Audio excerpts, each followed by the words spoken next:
আসসালামু আলাইকুম বন্ধুরা, আজকের ভিডিওতে আমরা কথা বলবো গরিব ঘরের রাজপুত্র নাটকের এমন এক রহস্য নিয়ে যেটা পুরো গল্পটাই উল্টে দিয়েছে।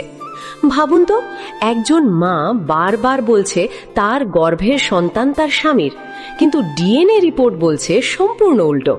তাহলে সত্যটা কোথায়, রিপোর্টে নাকি মায়ের কথায়? এখানেই শুরু হচ্ছে আসল রহস্য। এই নাটকের সবচেয়ে বড় টুইস্টটাই হলো এই ডিএনএ রিপোর্ট। মেঘলা দৃঢ়ভাবে বিশ্বাস করে তার সন্তানের বাবা অনিক। সে বারবার বলছে সে কোনো ভুল করেনি, কোনো পাপ করেনি, কিন্তু যখন রিপোর্ট আসে তখন দেখা যায় ফলাফল মেলে না। আর এখানেই পুরো সম্পর্কটা ভেঙে পড়ে, কারণ প্রমাণের সামনে কেউ দাঁড়াতে পারে না।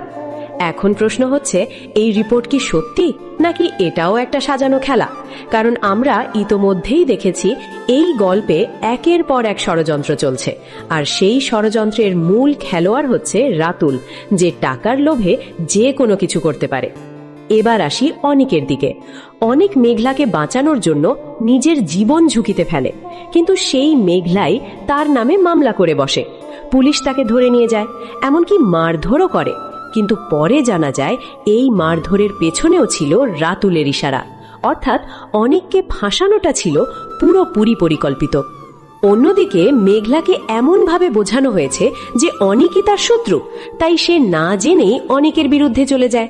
আর অনিকও ভাবে মেঘলাই তার সর্বনাশ করছে, কারণ তার প্রজেক্ট নষ্ট হয়ে যায়, শ্রমিকদের দ্বিগুণ বেতন দিয়ে কে যেন নিয়ে যায়, আর সন্দেহটা গিয়ে পড়ে মেঘলার উপর। কিন্তু আসল সত্যটা হলো এই দুইজনই আসলে একে অন্যের শিকার।